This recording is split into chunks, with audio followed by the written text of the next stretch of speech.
Welcome to another episode of the DO Boxing Show. I'm your host, Dameon Okposio, and this is episode 61, where we're talking about being an amateur matchmaker.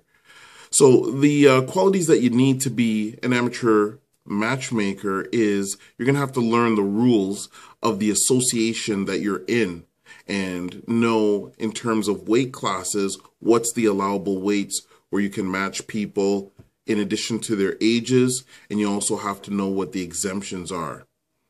You should be familiar with all the clubs that are in that boxing association so you can give everybody an even opportunity to be able to send fighters' names in, and always double check if the fighters are actually licensed when they're sending the names in. Because if you're matching guys that aren't licensed or that might be waiting to get licensed, you're going to be taking a big gamble with that person's fight card. So anybody can be a matchmaker, but you have to be prepared when you're making matches to follow the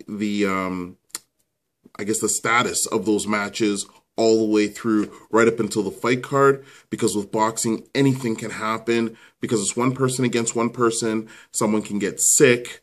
Someone can get injured in sparring or training leading up to the fight, which will cause you to have to replace them or replace that bout on a card.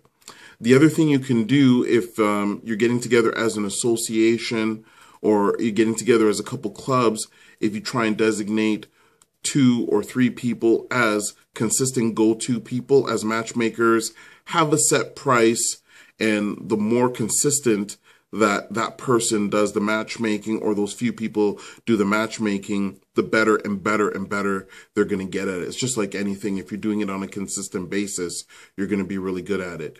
I would suggest having an individual matchmaker or somebody that does matchmaking and use that person on a regular basis. They're going to know who the fighters are, who always shows up to fights, and they're going to know how to keep track of keeping track of the bouts and the status of the bouts right up until fight time. If you're putting on a show, there's going to be so many other things that you're going to need to take care of that it's really helpful if you have an individual that's responsible just for doing the matchmaking, which is a huge, huge job.